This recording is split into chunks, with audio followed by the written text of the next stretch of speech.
গত 14 বছরে 25 লাখ কোটি টাকা পাচার হয়েছে দেশ থেকে, সংসদকে জানালেন প্রধানমন্ত্রী। অর্থ পাচারকারীদের বিরুদ্ধে ব্যবস্থার আশ্বাস। সংবিধান সংস্কার ইস্যুতে বিরোধী দলের ওয়াকআউট, রাজপথে যাওয়ার ঘোষণা বিরোধী দলীয় নেতার। রাজপথে যাওয়ার মতো কোনো পরিস্থিতি হয়নি মনে করেন সালাউদ্দিন।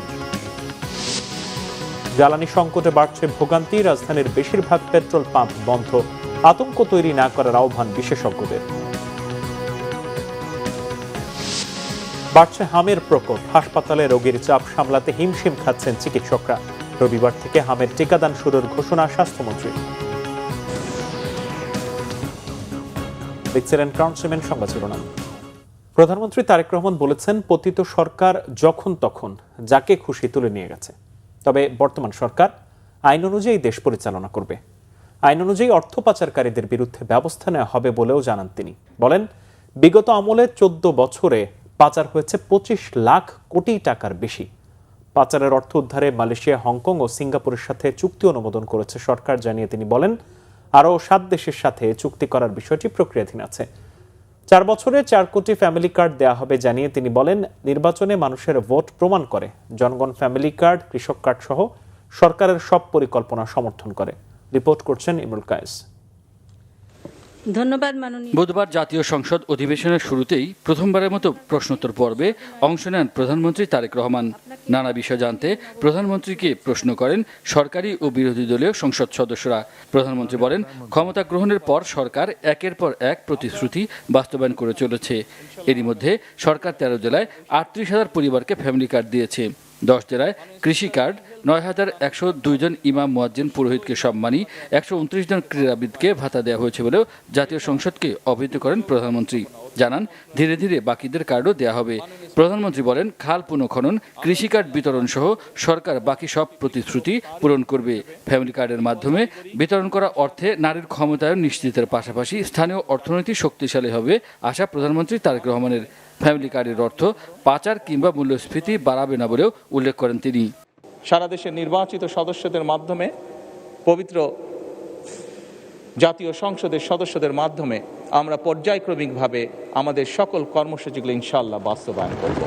আমরা যেহেতু টাকা ছাপিয়ে দিচ্ছি না, কাজে মূল্যস্ফীতি হবে না, বরং আমরা মনে করি এই টাকাগুলো যখন মার্কেটে যাবে, যারা কৃষক কার্ড পাচ্ছেন সেই সকল কৃষক, যারা প্রান্তিক পর্যায়ে নারীরা যারা পাচ্ছেন টাকা, নিশ্চয়ই তারা সিঙ্গাপুর বা বিভিন্ন দেশে টাকা পাচার করবেন না। সেই টাকা লোকাল অর্থনীতি তারা খরচ করবেন এবং একজন নারী স্বাভাবিকভাবে সেটি তার সন্তানের লেখাপড়ার পিছে খরচ করবেন, অথবা সেটি তার সন্তান বা পরিবারকে একটু ভালো খাবারের ব্যবস্থা করবেন, অথবা তিনি লোকালি কোনো ছোট ব্যবসা প্রতিষ্ঠান গড়ে তুলবেন।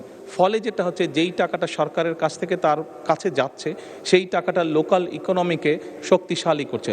আমরা অতীতে দেখেছি বিভিন্ন রাজনৈতিক দল বিভিন্ন রকম কমিটমেন্ট করেছিল নির্বাচনের আগে। আপনি দু একটি কথা উল্লেখ করেছেন, কেউ কেউ বিভিন্ন রকম টিকিটও বিলি করেছিল। বিগত নির্বাচনে বাংলাদেশ জাতীয়তাবাদী দলের প্রতি জনগণ যে সমর্থন দিয়েছে, যে ম্যান্ডেট দিয়েছে, তাতে পরিষ্কারভাবে প্রমাণিত হয় বাংলাদেশের মানুষ এই ফ্যামিলি কার্ড, কৃষক কার্ড সহ যে সকল পরিকল্পনা আপনাদের এই মহান জাতীয় সংসদে আপনার মাধ্যমে আমি উপস্থাপন করেছি, সেই সকল পরিকল্পনার প্রতি বাংলাদেশের মানুষের সমর্থন আছে। এক প্রশ্নের উত্তরে প্রধানমন্ত্রী বলেন, এই মুহূর্তে শ্রমিক কল্যাণ কার্ড চালুর পরিকল্পনা না থাকলেও শ্রমিক কল্যাণ তহবিলের অর্থ যাতে সঠিকভাবে কাজে লাগানো হয় তা সরকার নিশ্চিত করবে। জনগণের ট্যাক্সের অর্থের সর্বোচ্চ ব্যবহার নিশ্চিত করা হবে জানিয়ে তিনি বলেন, পাচার করা অর্থ ফেরতে এবং পাচারকারীদের বিরুদ্ধে ব্যবস্থা নিতে কাজ করছে সরকার। আমরা অতীতে দেখেছি সরকারের বিভিন্ন ব্যক্তিবর্গ তাদের বিভিন্ন রকম ইচ্ছা আগ্রহের কারণে দেশের আইন কানুন নীতি নৈতিকতার তোয়াক্কা না করে যাকে যেরকম হয়েছে উঠিয়ে নিয়ে গেছে, যার কাছ থেকে যেরকম মনে হয়েছে জোর করে কিছু লিখিয়ে নিয়ে গেছে। বর্তমান সরকার আইনের প্রতি শ্রদ্ধাশীল। বর্তমান সরকার দেশের প্রচলিত আইন মেনে কাজ করতে চায় এবং আইনের ভিত্তিতেই বিচার করতে চায়, যাতে করে কোনো মানুষ ন্যায্য আইন থেকে বঞ্চিত হতে না পারে। এবং সে কারণেই মাননীয় স্পিকার আইন গতভাবেই আমরা সকল প্রক্রিয়া গ্রহণ করব, আইনগতভাবেই আইন তার নিজস্ব গতিতে এগিয়ে যাবে এবং দেশের প্রচলিত আইন অনুযায়ী নির্ধারিত হবে যা তাদের শাস্তি যারা এই দেশের অর্থ, এই দেশের জনগণের অর্থ তছরুফ করেছে বা এই দেশের জনগণের অর্থ যারা পাচার করেছে। প্রধানমন্ত্রী তারেক রহমান বলেন, যারা বিএনপিকে ভোট দেননি তাদের প্রতিনিধিত্ব করাও তাঁর দায়িত্ব। 3032টি মাল্টিমিডিয়া ক্লাসরুম করা হবে জানিয়ে প্রধানমন্ত্রী বলেন, 2 লাখ শিশুকে দেওয়া হবে স্কুল ড্রেস। 2 লক্ষ শিশুর মাঝে বর্তমান সরকার বিনামূল্যে স্কুল ড্রেস বিতরণের পরিকল্পনা বাস্তবায়ন করবে ইনশাল্লাহ। অথবা ইমরুল কায়েস, বাংলা ভিশন, ঢাকা। যে সকল সংবিধান সংস্কার ইস্যুতে জাতীয় সংসদের অধিবেশন থেকে ওয়াকআউট করেছেন বিরোধী দলের সদস্যরা। সংসদ থেকে বেরিয়ে এসে বিরোধী দলীয় নেতা ডাক্তার শফিকুর রহমান বলেন, সংস্কার ইস্যুতে অনুষ্ঠিত গণভোটকে অবজ্ঞার মধ্য দিয়ে জনরায়কে অবজ্ঞা করেছে সরকার। সংসদে যেহেতু ফয়সালা হয়নি, জনগণকে নিয়ে রাজপথেই ফয়সালার ঘোষণা দেন তিনি। অন্যদিকে এই ইস্যুতে রাজপথে যাওয়ার মতো কোনো পরিস্থিতি হয়নি বলে মনে করেন স্বরাষ্ট্রমন্ত্রী সালাউদ্দিন আহমদ। মহিবুল্লাহ মহিবের রিপোর্টে বিস্তারিত। আমরা মনে করি যে মূল নোটিশকে চাপা দেওয়ার জন্য ওই নোটিশটা সামনে আনা হয়েছে। এই জন্য 2টার প্রতিবাদেই আমরা এই সংসদ থেকে আপাতত মাননীয় বিরোধী দলের নেতা, ধন্যবাদ মাননীয়। নোটিশই তো উত্থাপন হয়নি, আপনি কি করে বুঝলেন কোনটা চাপা দেওয়ার জন্য এটা করা হচ্ছে? সংশ্লিষ্ট সদস্য এটা পড়েছেন, আমরা শুনেছি। এই জন্য আমরা বুঝে শুনেই বলছি যে এই 2 কারণেই আমরা এখন ওয়াকআউট করছি। আপনাকে ধন্যবাদ। সংবিধান সংস্কার পরিষদের অধিবেশন আহ্বানের প্রশ্নে সংসদে বুধবার দীর্ঘক্ষণ আলোচনা হলেও বিষয়টি নিষ্পত্তি না হওয়ায় এবং এ ব্যাপারে কোনো প্রতিকার না পাওয়ায় ওয়াকআউট করে বিরোধী দল। এ সময় স্পিকার হাফিজউদ্দিন আহমেদ বীর বিক্রম তাদের ওয়াকআউট না করে সংসদে উত্থাপিত আরেকটি নোটিশের আলোচনায় অংশ নেওয়ার অনুরোধ জানালেও তাতে সায় দেননি বিরোধী দলীয় নেতাসহ সংসদ সদস্যরা। পরে জাতীয় সংসদের মিডিয়া সেন্টারে বিরোধী দলীয় নেতা ডাক্তার শফিকুর রহমান বলেন, দেশের রাজনৈতিক চরিত্র পরিবর্তনে সংস্কারের জন্য বিএনপি সহ সবাই ঐক্যবদ্ধ হয়েছিল, কিন্তু সরকার গঠনের পর সেই জায়গা থেকে তারা সরে এসেছে। তাই বিরোধী দলের সামনে আন্দোলন ছাড়া কোনো পথ নেই। যেহেতু হাউসের ভিতরে জনগণের এই অভিপ্রায়ের বিষয়টা সেইভাবে সম্মানিত এবং গৃহীত হলো না, আমাদের জন্য এখন পথ একটাই, আবার আমাদেরকে জনগণের কাছে ফিরে যেতে হবে। আমরা ইনশাল্লাহ আপনারা কালকেই দেখবেন যে আমরা কি করি। এখন কথা হচ্ছে যে আমরা কি আন্দোলন গড়ে তুলব? নিঃসন্দেহে আন্দোলন ছাড়া আমাদের করার আর পথ কি আছে? আন্দোলন আমরা করব, জনগণকে সাথে নিয়েই করব। তবে আমি বলেছি যে আমাদের 11টি দল আমরা একত্রে বসে, দ্রুতই আমরা বসছি এবং বসে আমরা আমাদের সিদ্ধান্তগুলো নেব, আপনাদের মাধ্যমেই আমরা জানাবো। অধিবেশন থেকে বেরিয়ে স্বরাষ্ট্রমন্ত্রী সালাউদ্দিন আহমেদ বলেন, মুলতবি প্রস্তাবের উপর বিরোধী দলের প্রত্যাশা অনুসারে আলোচনা হয়েছে, এটি কোনো সিদ্ধান্ত প্রস্তাব নয় বলেও জানান তিনি। দাবি নয়, মুলতবি প্রস্তাবের উপরে আলোচনা চেয়েছিলেন। মুলতবি প্রস্তাবটা উত্থাপিত হওয়ার পরে মাননীয় স্পিকার সেটা গ্রহণ করে আলোচনার জন্য 3 দিনের মধ্যে আলোচনার বিধান আছে, আলোচনা হয়েছে। 2 ঘন্টা বিধান আছে আলোচনা করার। সেই 2 ঘন্টার মধ্যে অধিকাংশ সময় তাদেরকে দেয়া হয়েছে, মানে সরকার দলের চেয়ে বেশি, যে কয় মিনিটে হোক সে আলোচনা হয়েছে। উভয় পক্ষে আলোচনা তো হয়েছে, মুলতবি প্রস্তাবের উপর আলোচনা চেয়েছিল, আলোচনা হয়েছে। পার্লামেন্টারি ল্যাঙ্গুয়েজ এটা হচ্ছে টকড আউট, এরপরে সেটার আর কোনো নিষ্পত্তি নাই। তো রাজনৈতিক দল যে কোনো দাবি নিয়ে রাজপথে যেতে পারে, সে ডেমোক্রেটিক রাইট, কালচার যাবে। সংসদ সদস্যদের সংবিধান সংস্কার পরিষদের সদস্য হিসেবে শপথ গ্রহণ নিয়ে সরকারি দল ও বিরোধী দলের বিপরীত অবস্থানের কারণে উত্তপ্ত ছিল জাতীয় সংসদ। মুহিবুল্লাহ মুহিব, বাংলা ভিশন, ঢাকা। আওয়ামী শাসন আমলে আয়নাঘর খ্যাত ডিজিএফআই এর জয়েন্ট ইন্টারোগেশন সেলে গুম নির্যাতনের মামলায় শেখ হাসিনা ও সেনা কর্মকর্তা সহ 13 জনের বিরুদ্ধে বুধবার সাক্ষ্য গ্রহণ করা হয়। পরবর্তী সাক্ষ্য 8 এপ্রিল। একজন বিচারকের উপস্থিতিতে আন্তর্জাতিক অপরাধ ট্রাইব্যুনাল 1-এ 24-এর গণঅভ্যুত্থানে আন্দোলনকালীন সময় ইন্টারনেট বন্ধ করে হত্যার নির্দেশ সহ 3 অভিযোগে সজীব ওয়াজেদ জয় ও সাবেক আইসিটি প্রতিমন্ত্রী জুনায়েদ আহমেদ পলকের বিরুদ্ধে সাক্ষ্য দিয়েছেন পুলিশের ফরেনসিক বিভাগের উপপরিদর্শক আতিকুর রহমান। অন্যদিকে ট্রাইব্যুনাল 2-এ জুলাইয়ের মানবতা বিরোধী অপরাধ মামলায় ওবায়দুল কাদের সহ আওয়ামী লীগ ও দলটির অঙ্গ সংগঠনের শীর্ষ 7 নেতার বিরুদ্ধে সাক্ষ্য গ্রহণের কথা থাকলেও তা হয়নি। পরবর্তী তারিখ 7 এপ্রিল। নৈরাজ্য থামছেই না পাম্প স্টেশনগুলোতে। গ্রাহক ও পাম্প কর্তৃপক্ষের পাল্টাপাল্টি অভিযোগের মধ্যেই সীমিত পরিসরে জ্বালানি সরবরাহ করছে পাম্প স্টেশনগুলো। সংকট উত্তরণে আতঙ্ক তৈরি না করার আহ্বান জ্বালানি বিশেষজ্ঞদের। একই সাথে সরকারকে পাম্পগুলোতে আরও কঠোর নজরদারির তাগিদ তাদের। বিস্তারিত মামুন আব্দুল্লাহ রিপোর্টে। এখন গাড়ি আইছে, তেল আইছে 500 টাকা দিতে, একটা প্রাইভেট কার 500 টাকা তেলে চলে। গাড়ি এনো আগে তো 50টা, এও না 5000 গাড়ি দিব করতে তেল, দিব করতে আমরা তেল আমরা 500 করে দিয়ে সবারে চালাইতেছি। পাম্প স্টেশনের কর্তৃপক্ষ এবং গ্রাহকদের এই পাল্টাপাল্টি অভিযোগ এখন নিত্যদিনের। একই সাথে পাম্প স্টেশনের বাইরে সুদীর্ঘ এই লাইনও এখন অনেকটাই স্বাভাবিক। অনেক পাম্পে মাইকিং করে জানানো হচ্ছে ডিজেল অকটেনের সরবরাহ নেই তাদের কাছে। এই অবস্থায় বেশ বিপাকে পড়েছেন ভোক্তারা। 2 ঘন্টা পরে 200 টাকার তেল পাইল, এখন কি করবো? সারাদিনে আমার 500 টাকার তেল লাগে মিনিমাম।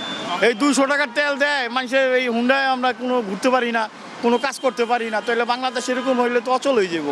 সংকটটা আমার মনে হচ্ছে এক হচ্ছে হলো গুজবের কারণে, আর দ্বিতীয়ত হয়তো বা কেউ কোনো প্রফিটের করার জন্য কিছু রিউমার ছড়ানোর কারণে এই সমস্যাটা হয়েছে।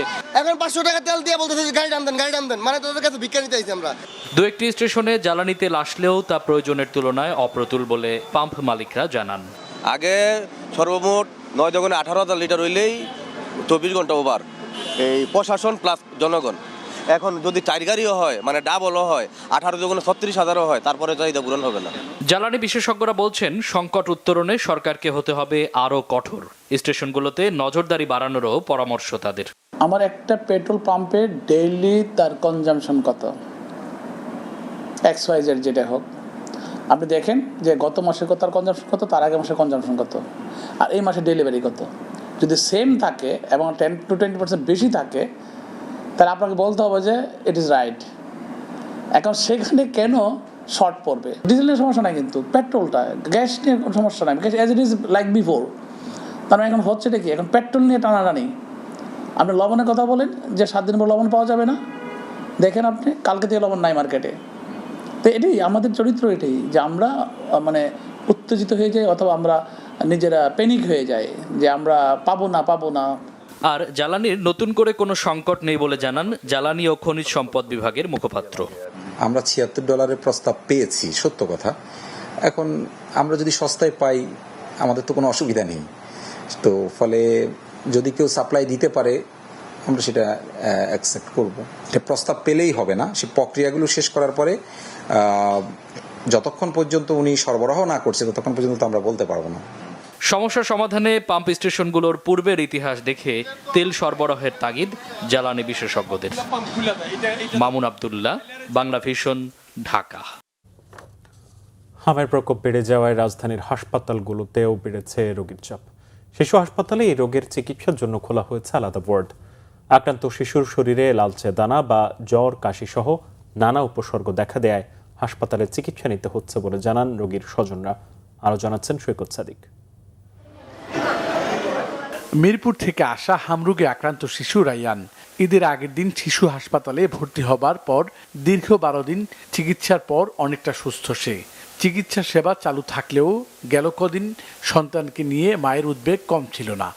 জ্বরের 6 দিন পর লাল লাল র্যাশ উঠছে, তারপরে 6 দিনের পর একদিন বাসায় ছিলাম, 7 দিনের দিন হসপিটাল আসছি। যে আগে এখানে অন্য রোগী ছিল, এখন শুধু এই ওয়ার্ডটা হামের রোগীদের জন্য করছে, আর ওই ভিতরেও।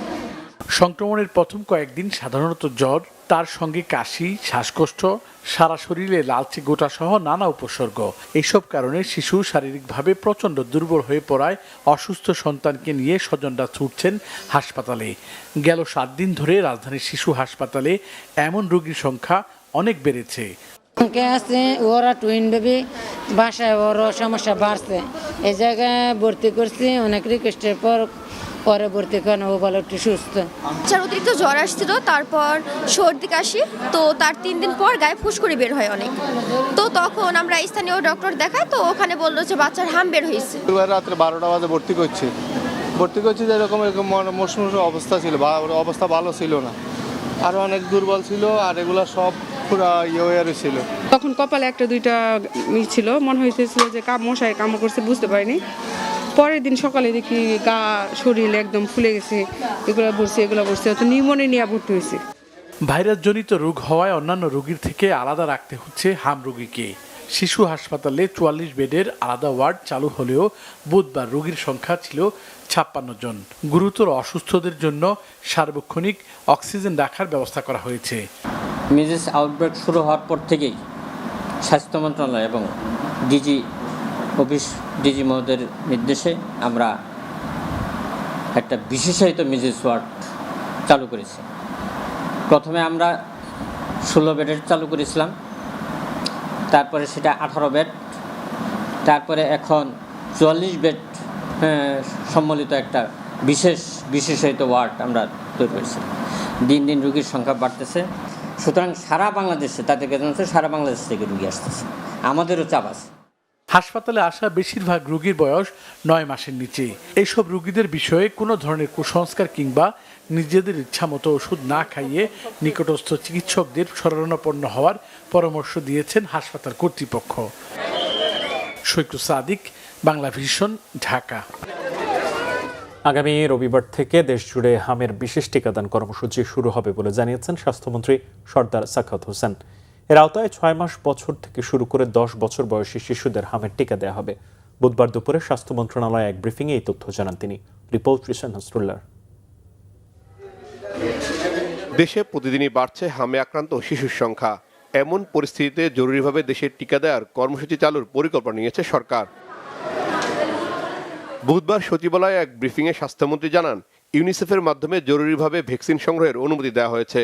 তবে জরুরি প্রয়োজনে আন্তর্জাতিক সংস্থা গ্যাভির কাছে মজুদ থাকা ভ্যাকসিন নিয়ে টিকাদান শুরু হবে। পরে ইউনিসেফের মাধ্যমে তা সমন্বয় করবে সরকার।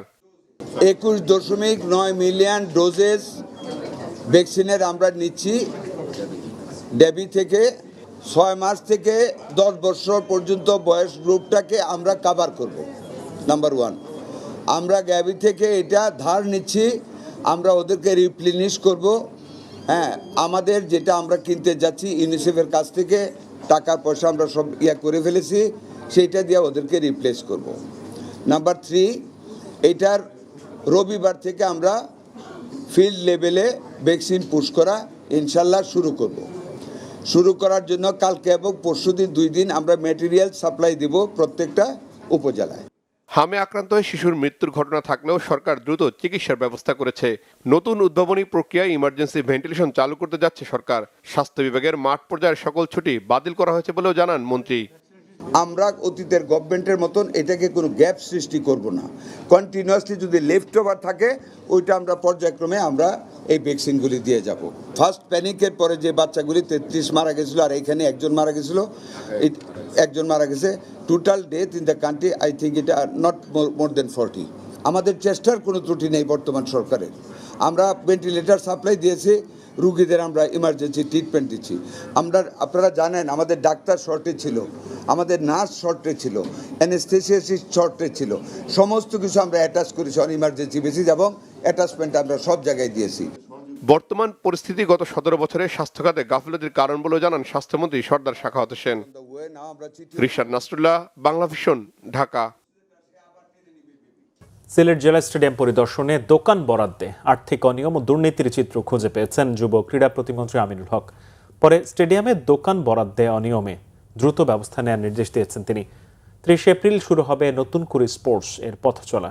এই পরিকল্পনা সফল করতে বুধবার সিলেট জেলা স্টেডিয়াম পরিদর্শনে গিয়ে স্টেডিয়ামে দোকান বরাদ্দে ভয়াবহ আর্থিক অনিয়ম ও দুর্নীতির চিত্র উদ্ঘাটন করেছেন যুব ও ক্রীড়া প্রতিমন্ত্রী আমিনুল হক। স্টেডিয়ামের বরাদ্দ করা দোকানগুলো সরেজমিনে পরিদর্শন করে তিনি জানতে পারেন প্রতিটি দোকান মাসিক 50,000 থেকে 60,000 টাকায় ভাড়া দেওয়া হচ্ছে, অথচ জেলা স্টেডিয়াম কর্তৃপক্ষের দাবি প্রতিটি দোকান থেকে সরকারি কোষাগারে জমা হচ্ছে মাত্র 1,500 টাকা। দুর্নীতি দেখে বিস্মিত প্রতিমন্ত্রী। এ অনিয়ম দেখে দ্রুত তদন্ত সাপেক্ষে দোষীদের বিরুদ্ধে কঠোর আইনানুগ ব্যবস্থা নেওয়ার নির্দেশ দেন প্রতিমন্ত্রী। বলেন, গত 16 বছর স্বৈরাচারী আওয়ামী লীগ সরকারের আমলে ক্রীড়া ক্ষেত্রে উন্নয়নের নামে এমন মেগা দুর্নীতি হয়েছে। জনগণের ভোটের অধিকার হরণ করে তারা জোর করে ক্ষমতায় ছিল তখন তারা শুধু উন্নয়নের নামে শুধু মেগা দুর্নীতি করেছে, যার কারণেই আজকে এই সিলেট জেলা স্টেডিয়ামে এসে যে অব্যবস্থাপনা দেখলাম এবং যেই জরাজীর্ণ অবস্থা দেখলাম সেটি খুবই দুঃখজনক। 30শে এপ্রিল আমাদের নতুন করে স্পোর্টস এই কর্মসূচি ইনশাল্লাহ আমরা উদ্বোধন করবেন আমাদের মাননীয় প্রধানমন্ত্রী। তাকওয়া village Bangkok hospital and life and health limited বাংলাদেশের মধ্যে যৌথভাবে মেডিকেল সেবা পরিচালনার জন্য সমঝোতা স্মারক স্বাক্ষর হয়েছে।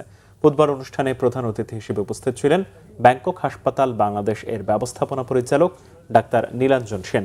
তিনি বলেন, তাকওয়া ভিলেজ ব্যাংকক হসপিটাল এবং লাইফ অ্যান্ড হেলথ লিমিটেড বাংলাদেশের মধ্যে যৌথভাবে মেডিকেল সেবা পরিচালনার জন্য সমঝোতা স্মারক স্বাক্ষর হয়েছে। এর ফলে বাংলাদেশের স্বাস্থ্য সেবা খাতে গুণগত পরিবর্তন আসবে।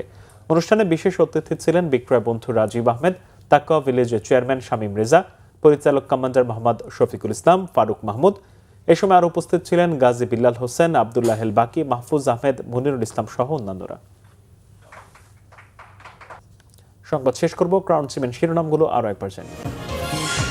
গত 14 বছরে 25 লাখ কোটি টাকা পাচার হয়েছে দেশ থেকে, সংসদকে জানালেন প্রধানমন্ত্রী। অর্থ পাচারকারীদের বিরুদ্ধে ব্যবস্থার আশ্বাস।